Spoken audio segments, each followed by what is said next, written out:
Welcome to Ranking Every Commander with the Nitpicking Nerds. This time, we're ranking every commander from the C21. That's Commander 2021.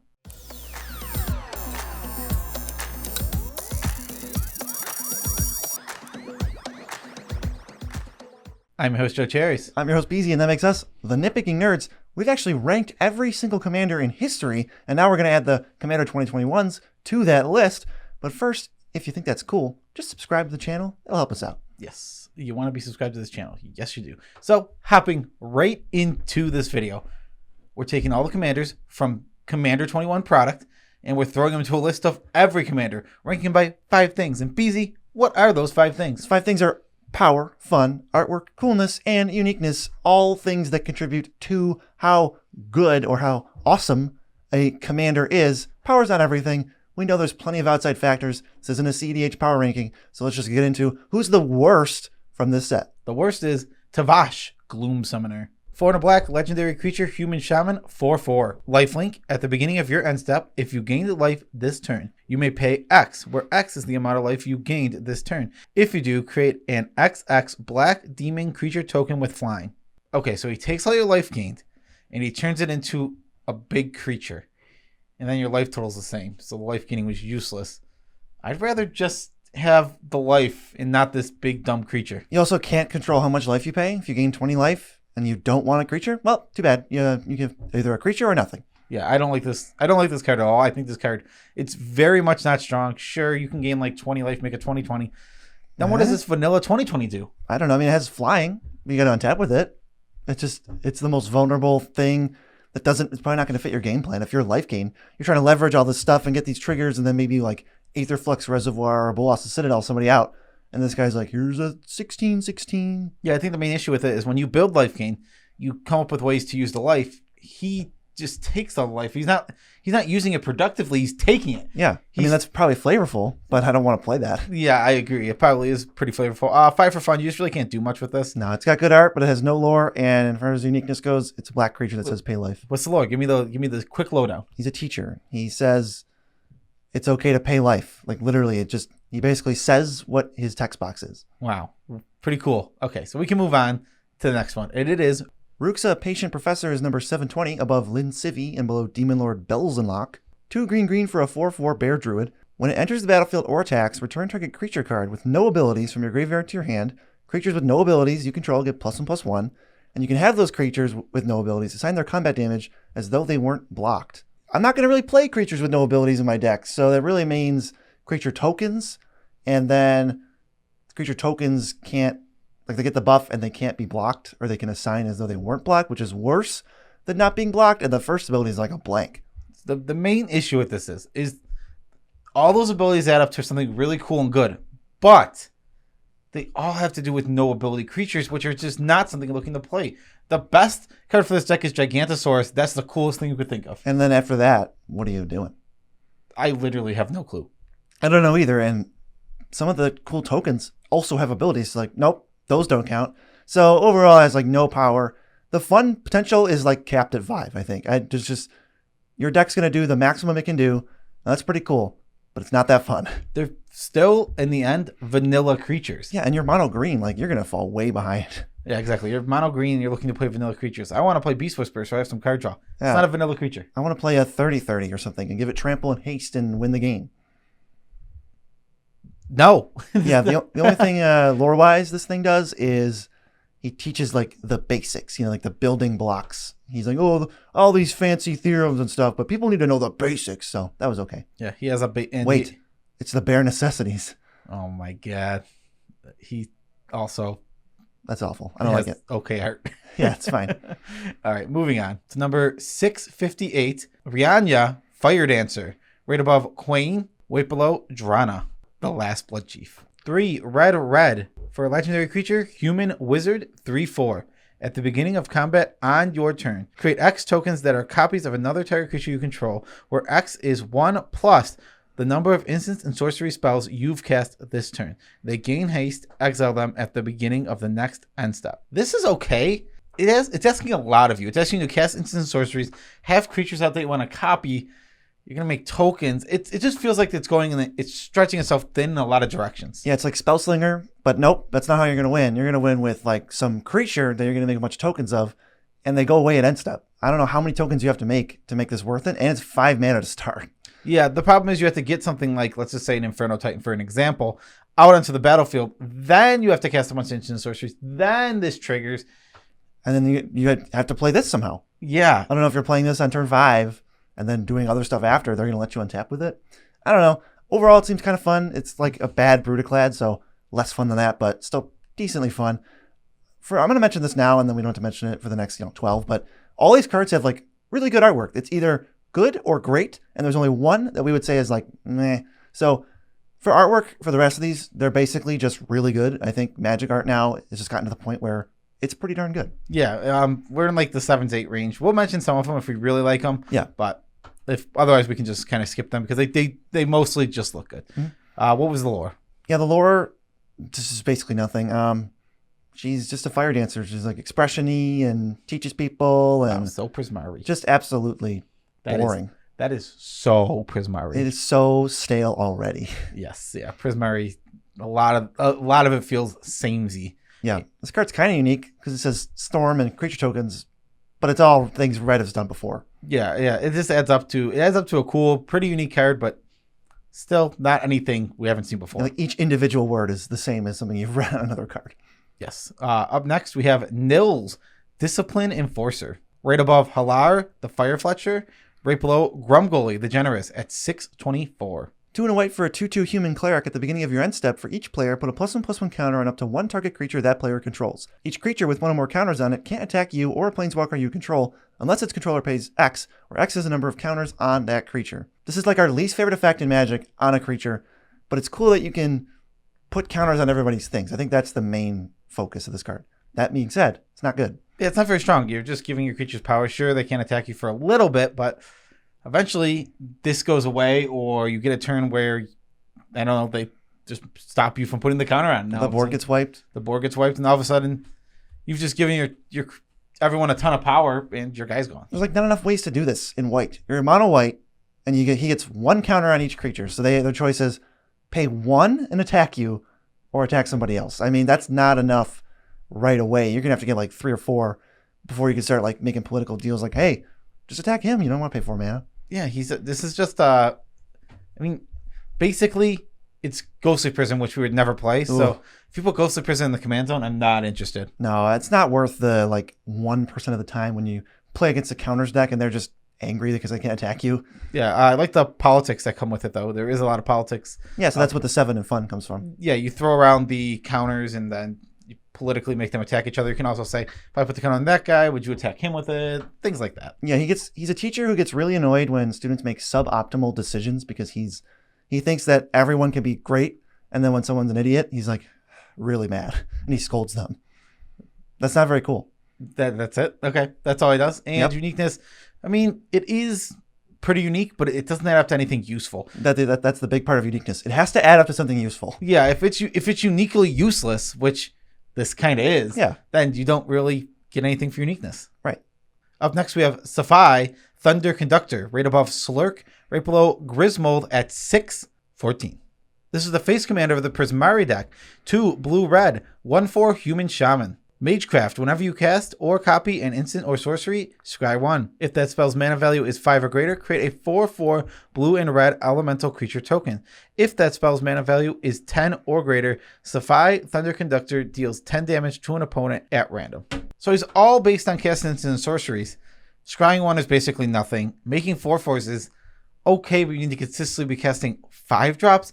And then at 10, sure, you get a really powerful effect of dealing 10 random damage, but you have to spend 10 mana on a spell. How many times can you do that in a turn? Not too many. We built a pretty sweet deck off the precon. I think that for a precon upgrade, it was very good. But then, once you get to, I can play any commander, or like, what does this do for me that other commanders don't? I think it just ends up being like a 3. It's a good card. You can go off with it. This is one of those where you can pick Zaffai as your commander, and he's like a 3 out of 10. But then your deck can still end up being like an 8 out of 10. Because you still have all the storm pieces, but like he's going to be your almost like a handicap for going off. Yeah, because he doesn't really offer you too much in the way of that. He can win. He seems pretty fun. I mean, you can do the classic give him infect because he does deal 10 damage, so he'll kill somebody. Everybody loves associating fun with infect. Yeah. Everybody hates infect for some reason. Yeah, I mean, it is a very hated thing. What's his story? His story is he was summoning like lightning bolts and cyclones that was destroying his house, so they sent him away to like learn music and how to control it and stuff, and then he became the conductor of the orchestra for Strixhaven, and they make elemental storms when they play.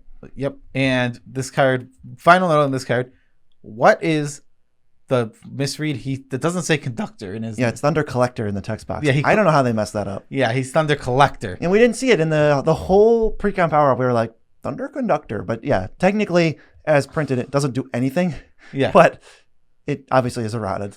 Yes, it is errated. I'm going to go on to Felisa, Fang of Silverquill. She comes in overall at 590 above Ronus and below Sisters of Stone Death. 2 black-white for a 3/2 flying and mentor. When a non-token creature you control dies, if it had counters on it, you make X tapped 2/1 Inklings with flying, where X is the number of counters it had. All right, that's not too bad. If you put 10 counters on a thing and then sacrifice it, you get 10 2/1 Inklings, and if you're doing aristocrat stuff, that's like 10 more triggers. Yeah, exactly.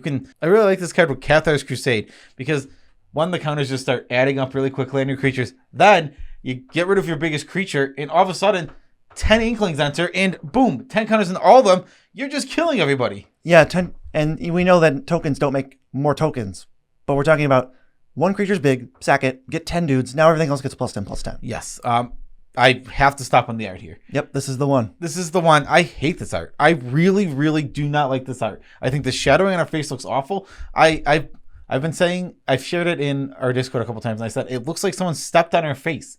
I mean, I would have given this like a 5. I don't think it's anything special. I mean, I guess if it's fine if you don't like it at all. I really don't like. I'm not very like. There's not a ton of arts. Like, there's some I'm indifferent about, but this one, I actively do not like this art. I kind of like the lore for this one. She's like a mean girl, like a bossy, preppy, popular kid, and I feel like they were trying to make her name as close to Felicia as possible. Like, I don't know why. Felicia, yeah. Felisa, yeah. Felisa, yeah. Bye, Felisa. Like, I guess that might be what they're going for. This is pretty unique though, because you get to go big, but then after you get rid of the big, you go wide. And I like that about this. It's not asking you to do both. It's saying that you can do both. It like turns your creatures into Elenda. Yeah, which is a cool card. Yeah, I really like that one. This card is really cool, and I think there's a lot to do with it. That's why I got it for fun also. Yeah. I will never play it unless it gets a new art. These are things that contribute to Commanders. Next is Deekah, Fractal Theorist. Overall, she comes in at 547 above Achroma, the white one, and below Cambal. 4 blue for a human wizard, 3/3. Magecraft, create a 0/0 green and blue fractal creature token. Put X +1/+1 counters on where X is that spell's mana value. Pay 3 in a blue. Target creature token can't be blocked this turn. Okay, so you just kind of make tokens whenever you cast a spell. These can add up.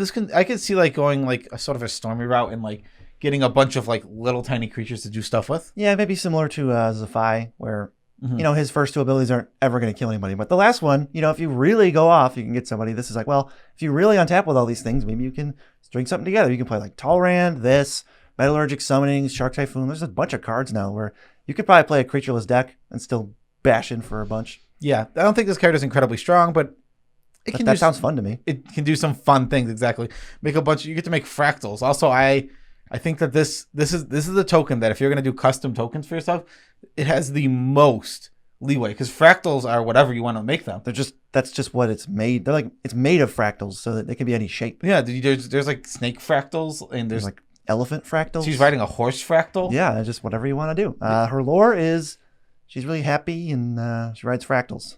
There's not much lore for some of these. Wow, she rides fractals, you say? Cool, I couldn't tell. And she's issuing like she's mono blue tokens. That's pretty cool. Yeah, that's interesting. Yeah. So, Feyden, the broker, is next. He's at 535 above Sidar Kondo of Jamura and below Jolrael, Empress of Beasts. 2 and a black for a 3/3. He's got 4 abilities: tap, sack a creature, put 2 counters on target creature. Tap, remove a counter from a creature, create a treasure token. Tap, sacrifice an artifact, make a 2/1 Inkling with flying, and 3 and a black, untap him. This is like all over the place. He's doing so many different things. I think this card's really cool. I don't think it is really good. None of that stuff really adds up, and 4 mana untap him is a lot. BZ gave this name for fun, and I am shocked that he gave this name for fun.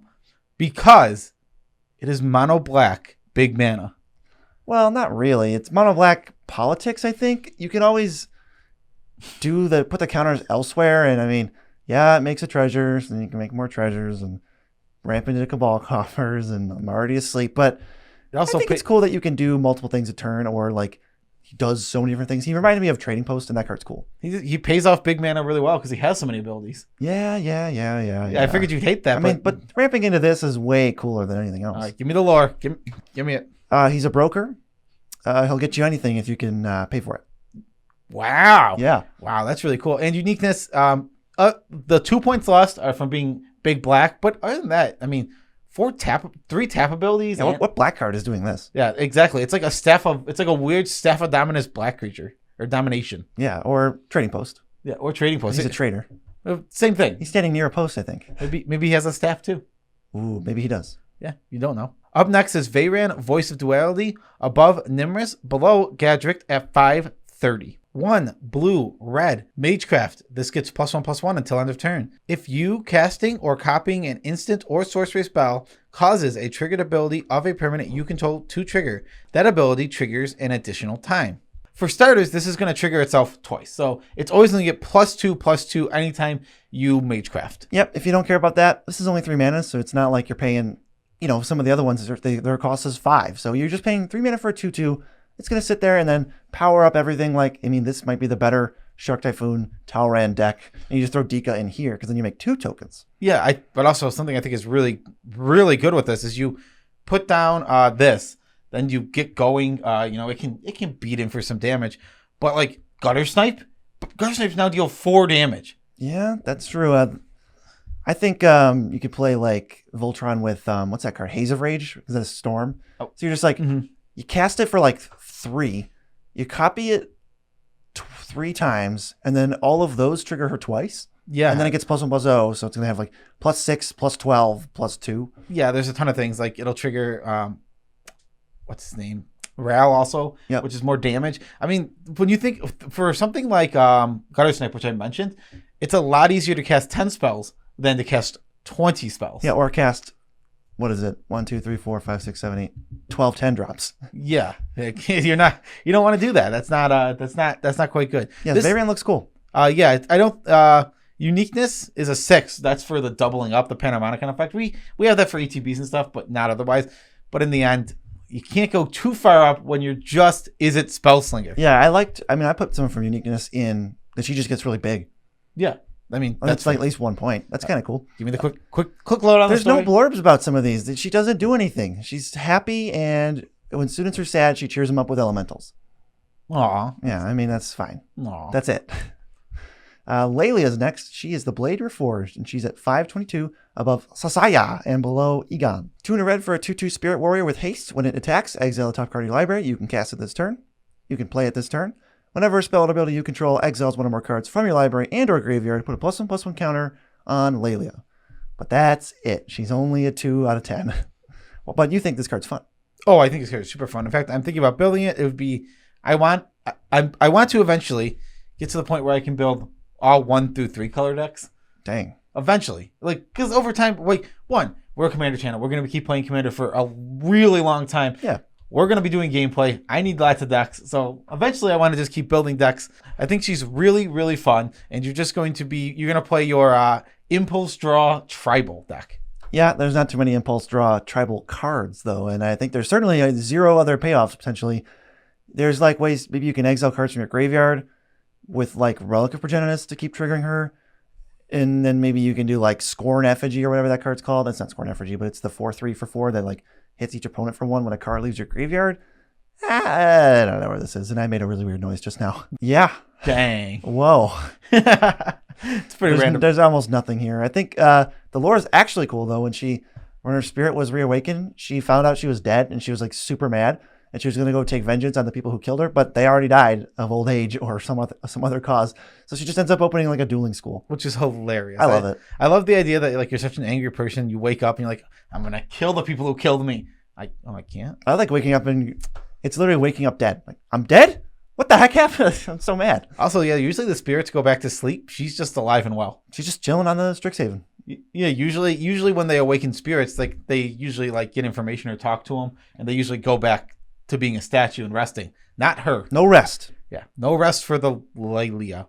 Who's next? Next is Alibou, Ancient Witness, at 409, above Zara, below Rihaana. 3 red white for a 4/5 golem. Other artifact creatures you control have haste. Whenever one or more artifact creatures you control attack, Alibou deals X damage to any target, and you scry X, where X is the number of tapped artifacts you control. Not too shabby at all.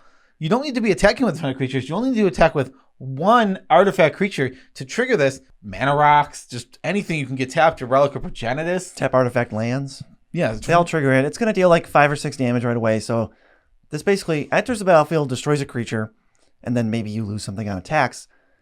I don't think... And then all your creatures have haste, too. Obviously, your creatures are going to be artifact creatures, so they'll have haste. I think it's pretty good. I don't think it's anything too crazy. It's the strongest one we've seen so far, though, I guess. It's really easy to trigger. I think what makes it so good is it's very easy to trigger, and it's very easy in the deck built around Alibou to have lots of artifacts tapped. Yeah, I don't think you're going to get too much more over 10, though. And like Scry 10's sweet, but 10 damage isn't going to kill anybody very, very quickly. Yeah, I don't think it needs to kill people quickly. I think the idea of this deck is that sure you're gonna keep pinging, you're gonna ping off all the big threats off the board, and then eventually you're gonna start pinging faces once you've dealt with most threats. Plus the Scry's just gonna let you draw what you want when you want. I mean, how many turns? She's never controlling the board. There's no way that killing one creature every turn cycle is gonna open them up for attacks. I guess what I'm more thinking is not controlling the board like that. I'm thinking taking out the biggest threats on the board. Like there's usually like 2 or 3 at most big threats that you need to get rid of, so she can get rid of those. Yeah, all right. I like digging for your combo pieces too. Yeah. So the lore is they like excavated her and then she started talking. I mean, I'm assuming it's a her. She's like a construct, and she was telling them about the olden times, and they had a bunch of misconceptions. I don't know. All right. That's it. Yeah, and uniqueness. This is attacks artifacts, which is pretty cool. It's a 7. I mean, this is a fairly unique card. I love the attacks trigger combined with giving haste. Yep. Combined with not caring about having a ton of attackers. I think this card overall is very cool. The Scry is a nice tack on, where it's just this extra little bit of not card advantage, but card selection. That's going to just help smooth things out. And our least favorite part of the card, it's Malibu without the M. Why? Why is that? Moving on.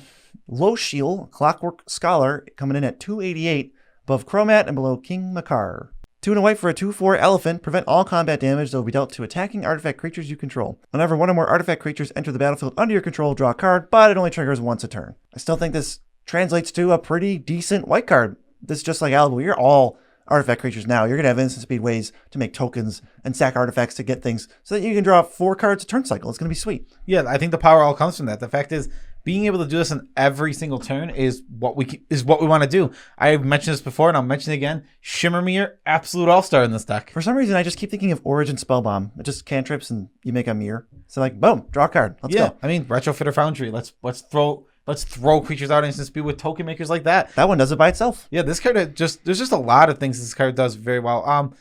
Why'd you give it a 6 for fun? Because your mono white artifact creatures, it's just a little bleh. This doesn't push you in any specific direction. How are you going to win the game?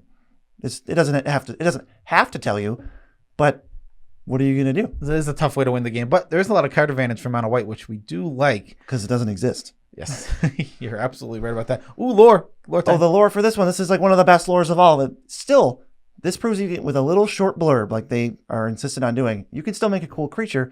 She is making all these automated machines, and like that's what the clockwork is. All of these artifacts to help make her life easier. She is committed to doing as little work as possible after she's done. So everything she's working on is so that she never has to get up again. Yes. She's lazy. I love that. I love that she's doing a ton of work. So at the end, she literally doesn't have to do anything else. Yeah, it said she doesn't want to ever have to stand up again after she's done. Yeah, that's amazing. I love the idea of like working so hard. Yeah. So that eventually you can be lazy.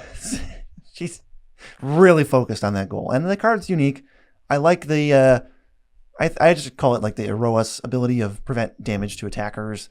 And coupled with its mono white card draw. I don't have to look back at the past of Magic. I know a lot of mono white generals don't say draw a card on it. There's like 2, Saram and Her. Saram. Saram and Losheel. Up next, we have Willowdusk, Essenseer, above Saruf, Realm Eater, and below Liliana, Heretical Healer. 1 black-green for a Dryad Druid 3/3. Pay 1, tap, choose another target creature. Put a number of +1/+1 counters on it equal to the amount of life you gained this turn, or the amount of life you lost this turn, whichever is greater. Activate only as a sorcery. This is pretty powerful. Gaining 10 life a turn or losing 10 life a turn is pretty easy to do, which means you pay 1 mana for 10 counters. Is that a good rate? Yes, yeah, it's very good. I think the going rate for 10 counters is like 8 mana. So I'm happy to pay 1 mana for it. All you gotta do is work for it. Play some janky spell that does something else and then says gain 5 life on it. There's plenty of those. Or aristocrat stuff that enters whenever anything enters or leaves, you're gaining life and going crazy. That's what our precon deck did. That deck was insane. Or you can go the opposite direction and play like a Necropotent and then draw 20 cards and put 20 counters on a creature and just destroy somebody. Yeah, I mean, if you put 22 counters on a Walking Ballista, hit somebody for 22 with it, like just attack, and then they're dead. They're done. It's over. Yeah, this card seems really fun. I love the duality of the ways you can go with it. The pay life deck or the gain life deck. Obviously, they work well together, both of them. But sometimes you can just be like, I'm fine with going down. I know our friend and patron Moend is building this, and he's really excited to kill me with hatred because I got to kill him with hatred. That's pretty sweet. You can like buff up a creature to 40 with hatred and then another one to 40 with that, or even just use hatred on her, and that's tons of stuff going on. Super fun, obviously. I think the art's great. She always has a pot of tea brewing in her office, and students took shelter under her roots, not even knowing that she was alive, and then she took them back to the school but lectured them on how to do herbs and plants and stuff, and then it worked so well, I guess, on the students that they were like, hey, come teach at the Strixhaven. I guess I will. I've been sitting in my old apartment. I'm just picturing her like this cottage in her office. She's like this in her office, and there's a pot of tea behind her. I'm imagining her office it's filled with shrubs. See, to me, her office is just a normal school office, and she's just super out of place. Yeah, I'm imagining like kind of like the look of Hagrid's cottage. Hagrid's, what is it called? Like hut cottage, whatever. Yeah, same difference. Yep. I'm picturing like a middle school guidance counselor's office. Way too small office for like the principal. Yeah. Oh, that's the classic. Remember getting called into the guidance counselor's office, and it was always like sit down. It's like where? Okay, I guess there's never any room in those places. Yeah. Next we have Octavia, Living Thesis, above Feldegriff and below Golta. 8 blue for an 8/8. The spell costs 8 less to cast if you have 8 or more instant or sorcery cards in your graveyard. It has Ward 8 and Magecraft. Target creature has base power and toughness 8/8 until end of turn. Didn't read this card at first. I just cut it from whatever precon it was in because it didn't fit in that precon, I promise you. This card looks really good though. Like they keep printing bad versions of this card, and this one looks like they push it over the top. Yeah, this card is super cool. I love the flavor of the 8/8. 8s everywhere. There's because, like 25 8s. Yeah, it's a weird living thesis that makes other things into octopuses. Like that's its ability. It's super cool. Yes, I also learned that octopuses is the correct plural, and octopi is not. I don't know, but 6 for power. I think this is the most power we've given something so far. This costs 2 mana. It's an 8/8, and then you can just start playing spells and making an 8/8, an 8/8, an 8/8, and tech for like 24. The turn she comes out. Because it's like 2 mana for her, couple cantrips, maybe a counter spell if they try to mess with you. This card seems really good. It's so easy to get 8 sorceries or instants in your graveyard. I think the toughest part about this card to play is making sure that you're able to get creatures out on the board. Yeah, you might have a few other ones. You know, like the staples like Hull Breacher or something. Yeah, exactly. That's the toughest part. Is like you have to come up with your balance between. You want tons of instant sorceries, obviously, it's what it's calling for, but also you need creatures to make 8/8s. Oh, geez, maybe this is one of those decks where you play like Shark Typhoon and Talrand and Metallurgic something. I don't know, but I just keep mentioning those cards for some reason. Probably because that was the whole point of Prismari. Yeah, I guess. But this one is actually, what is it? Witherbloom. Or no. Quandrix? Quandrix. That's actually Quandrix. Yeah, this is like through the roof for fun. This is a cool new way to take this stuff. It's not one of those bad Leviathan, Serpent, Octopus, Kraken cards that says do bad Leviathan, Serpent, Kraken, Octopus things. One day that deck will be there, but this isn't that. I think it's great. The art's a little weird, but it's good. And the lore is it was somebody's graduation project, and they kind of just left her there, and she just hangs around and likes when people observe true art. She's a thesis. She's a living thesis. That's so cool. It is pretty sweet. I like that someone just left her. Like, that's just a thing you do. You create life for your final project. And you're just like, all right, see you guys. But like, what are you going to do with it? It's huge. I mean, it's weird that you created life in the first place. Maybe you should figure out what to do with it. That's the whole point. They're teaching these people to be magical. I don't know. It's a little irresponsible. Maybe it was Kasmina. Maybe Kasmina made her. No, it was an old student. I don't know who it was. Kasmina was an old student. Anyway, this card's super unique. I think if you're looking for like a weird mono blue deck, I would totally try this. Yeah, this is quite strange. But moving on. Esix, Fractal Bloom at 242, above Rakdos, the Showstopper, and below Taigum, Ojatai Master. 4 green blue for 4/4 Fractal. Flying. The first time you would create one or more tokens during each of your turns, you may instead choose a creature other than Esix Fractal Bloom and create that many tokens that are copies of that creature. Ready for the insanity? Yes. Because the best part about this card and the thing I love is when you play Avenger of Zendikar, and then they all enter as Avenger of Zendikars, and then you have infinity plants and play one land, and they all get like 7 counters. Oh, yeah. It's insane. They're going to get like 12 counters. If you play one and make 11 plants, that's 12 Zendikars. Yeah. 12 Zendikars. Then you get 12 counters on all your plants. Yeah. So you absolutely demand a board wipe or you win. And if you give them haste, it's over. Hopefully you're playing this on a big turn where you can slam it and then make a bunch of tokens. That's a ton of mana, though. Overall, this isn't super strong, but my God, is it fun. Yeah, that's super fun. I mean, the thing we just came up with right there, there's a ton of things like that. There's a ton of ways to make a ton of tokens in one turn and make them copies of something else. It's like Mere Battlesphere. So you have one Mere Battlesphere, becomes 5, becomes 20 tokens. And then it's like, when you attack with one, you can like one-shot somebody. Yeah, exactly. I really like this card for fun. I think absolutely a 9 here for fun. The uniqueness in 8, I mean, turning your tokens into copies of things. There's not two. I think there's like 1 or 2 cards that do things sort of like that. But it just wants you to make tokens, and then it does the copy work for you. Yeah, exactly. I really like this card. Yeah, this is a living equation that is like obsessed with infinity, and like it's kind of living in its own head. And people have tried to like nullify it, but every time they throw an equation at it, whatever the heck that means, it like divides by 0 and fizzles out. It's really weird. Whoa. That sounds like it's really cool, but also impossible, but also really cool. Yeah, it was like 2 sentences of that. So move on to Adrix and Nev, twin casters. They're all the way up at 182, above Alila and below Rafik. 2 blue-green for a 2/4. If you would make tokens, you make twice that many. Very simple. This card's great. It's just really good. It's cheap enough, and they also have Ward for 2. Yeah, the Ward is going to help you a lot. I like that on this card. It's just a parallel life in your command zone, which is something that people have been looking for.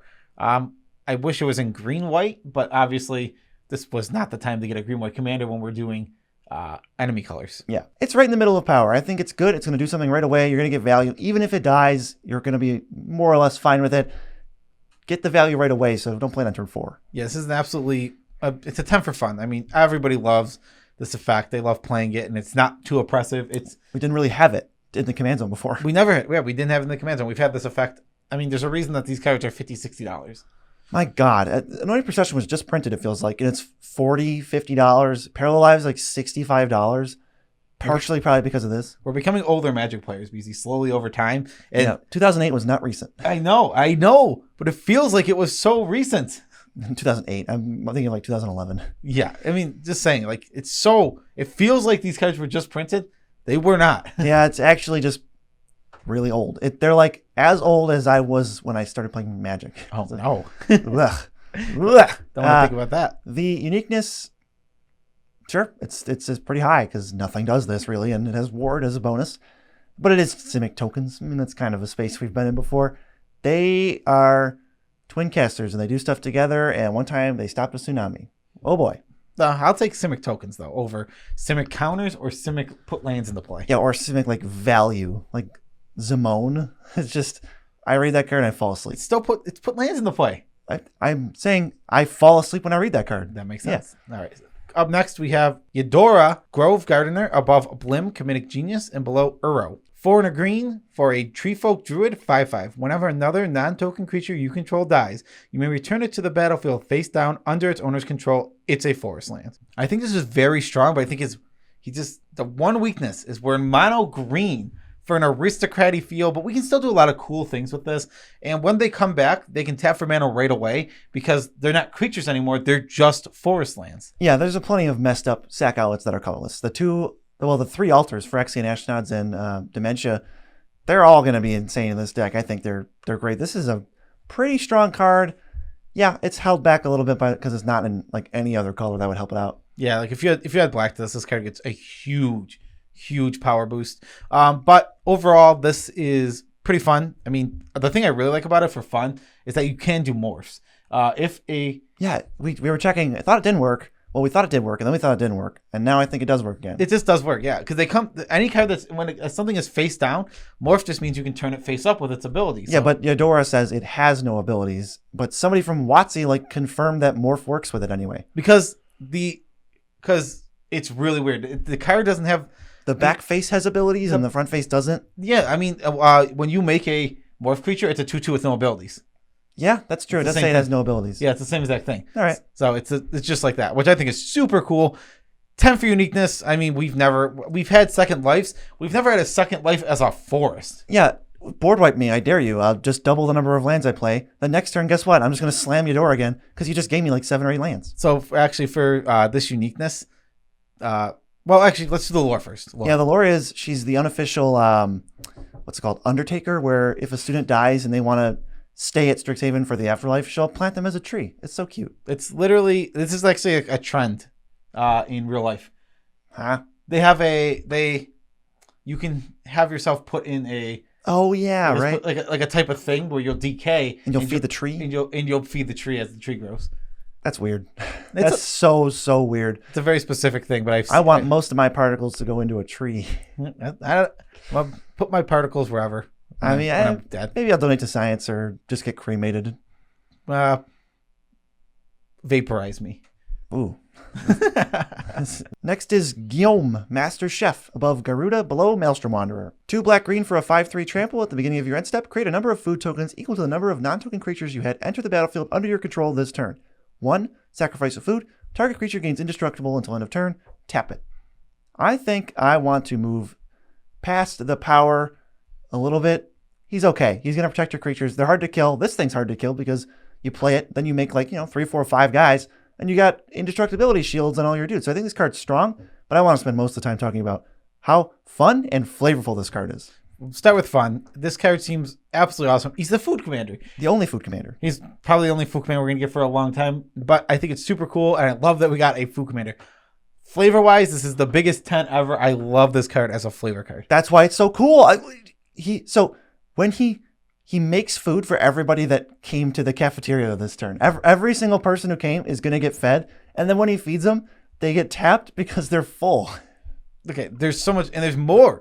I love even more. So they can't attack because they're full. They can't block because they're full. Okay, they come in, and also he doesn't make food instantly. Yeah. No. When they come in, he has to say, "Hey, you want this food?" And then he makes it for them at the end step. After your second main, your first main. Yes. He lore-wise, he cooks food for everybody on campus. All the campuses go to all of the colleges. And the only complaint he's ever gotten is that his portions are too big. He's such a down to earth, happy guy. I just want to give him a hug. Yeah, I love this absolutely. It's so good. And for uniqueness, well, he's your food commander. Food and indestructibility in green black. You don't see much of that. Nope. So moving on to the next one, we have Osgir, the Reconstructor, above Darrow, below Heliod, Suncrown at 56. He's the second best commander in all of C21, and he's 2 red-white for a giant artificer 4/4. He has vigilance. Pay 1, sacrifice an artifact. Target creature you control gets +2/+0 until end of turn.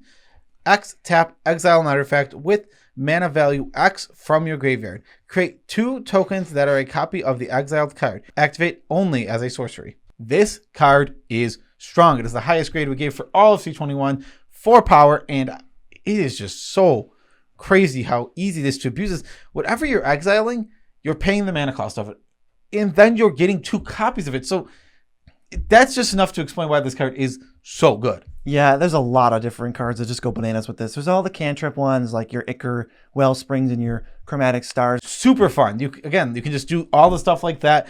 This deck, I think, is one that you don't have to put effort into building. If you just throw artifacts in, it's going to do good and strong things. That's a sign of a really strong commander. He's going to carry this deck. He's a sack outlet. He's a card advantage engine. He's Boros, so those two things don't ever mesh together, which is the 10 for uniqueness. And the lore is even pretty good. He used to want to hoard the artifacts for himself that they excavated, and they're like, no, dude, can't do that. This is a school. Art history belongs to everyone is what they would say. And so now he developed these powers specifically so that he could copy any artifact from just a scrap. So he's going to copy it twice. Once for Lorehold School to keep him preserved, and then once for his collection. Yes. So I love it. Yeah, he has the original. I don't know if he keeps that one for himself. And then he makes an exact duplicate. Yeah. And gives one to the school and keeps the other. That's so cool. It works. That's literally what his ability is. I don't know if they made that first or this first, but I like it a lot. Yeah, I don't know or care because it's so cool. Yeah, the fact that I don't know is pretty awesome. 10 for uniqueness. Straight up 10 for uniqueness. You just in Boros especially, there's nothing even close to this. And the very best commander from Commander 2021 ends up being Breena the Demagogue. Overall, for every commander, she's number 43, so that's pretty good. She's above Peer and below Asika. 1 white-black for a 1/3 flyer. Whenever a player attacks one of your opponents, if that opponent has more life than another of your opponents, that attacking player draws a card and you put 2 +1/+1 counters on a creature you control. This is one of the worst cards I've ever read in terms of my brain exploding during it. It triggers twice if you attack both opponents if they don't have the lowest life. So the 2 opponents, if they have higher life than a third opponent, you can attack them both and then draw 4 cards and get draw 2 cards and get 4 counters, but then each opponent can maybe do it twice, but depending on their life total. This is so confusing, but it ends up being really good. Yes, it's incredibly confusing, but it's pretty powerful in that you get to do stuff like that. Oh man, the saddest thing about this was one of the coolest commanders for the set. Yep. And the deck was awful, and building around it's tough. And that's what makes it so sad is that this card is cool, and then you get that 10 for fun. This is a political card. You're gonna coax other people into attacking the other people to draw cards. I really like that. Plus, you get to put counters on your guys whenever they're doing that. I mean, if this card just enters and draws 2 right away, and it gets 4 counters, maybe it becomes a 5/7. So it's a 3-mana 5/7 that drew you 2 cards and got, it put 4 counters on itself. That seems pretty good. Yeah. This card's totally reasonable, and I like it. I really do like this card. It's a great card. I think you can tell how good it is when it's by itself, like in a list like this, maybe, as opposed to when it's the commander of that deck. You just look at the deck and you go, how do I win the game? What's happening? What? Ghostly Prisons, the Talpa? What? And you just freak out. The art is very good. I believe an Auric agent tried to attack her or something. It kidnapped her. And by the end, she convinced it to change its ways and go seek wisdom elsewhere and let her go in an hour. She just gets what she wants. She's a very well-spoken person, I guess. She's a talker, yeah. And uniqueness. This is very unique. It's a political commander, and I love how unique it is. There's just so much weird stuff going on. It ends up being good, though. Perfect politics commander. Really interesting design space that we have not even come close to because it hurts your brain. Yes, because it hurts your brain. But that is all of the commanders from C21. Whew! Done with that. Done with ranking every commander that's come out recently, and I guess we're going to do it again for the next set. So if you enjoyed this, give a subscribe, I guess. I don't know. We got to do shout-outs. Yeah, special shout-outs to all of our patrons. We do as much as we can without making you uncomfortable. Yep. You're the lifeblood of the channel. You're the poopy babies. You guys are amazing. You make it all possible. We're going to thank every single one of you when you become a patron, obviously, and you get to join our Discord, which is a place for you to play Commander and just hang out and talk with awesome peoples. But besides anything, the Discord's free. It's not just for the patrons. No, yeah, it's for anyone. Yeah, so if you go to the description, join the Discord. Awesome. Feel free to jump in there, say hi to us. We're in there. Also in the description, link to tcgplayer.com. It's an affiliate link. Click it, then buy cards. When you buy cards, we get money. Very simple. You support us without spending extra money because you were going to buy cards anyway. Do you have a tidbit? We need a quick tidbit. What do we got? This is something... I was going to do research on one, this is easy. And I missed it. This is really easy. I mean, we've been doing a ton of Strixhaven draft. And actually, the video will be out by the time we've done this, but from when we recorded it, we're doing a pre-release tonight with our friends. It's been 1 day, pretty much, and I've done 9 drafts. I've done more than that. I've done at least 11 or 12. I've loved Witherbloom. I had a 7-0 Witherbloom deck where I feel like if I played 20 games, I could have gone like 20-0. This is my least favorite one so far to have drafted. Prismari has been my favorite to draft so far. Prismari's fine. I think my least favorite is Lorehold. What are they doing?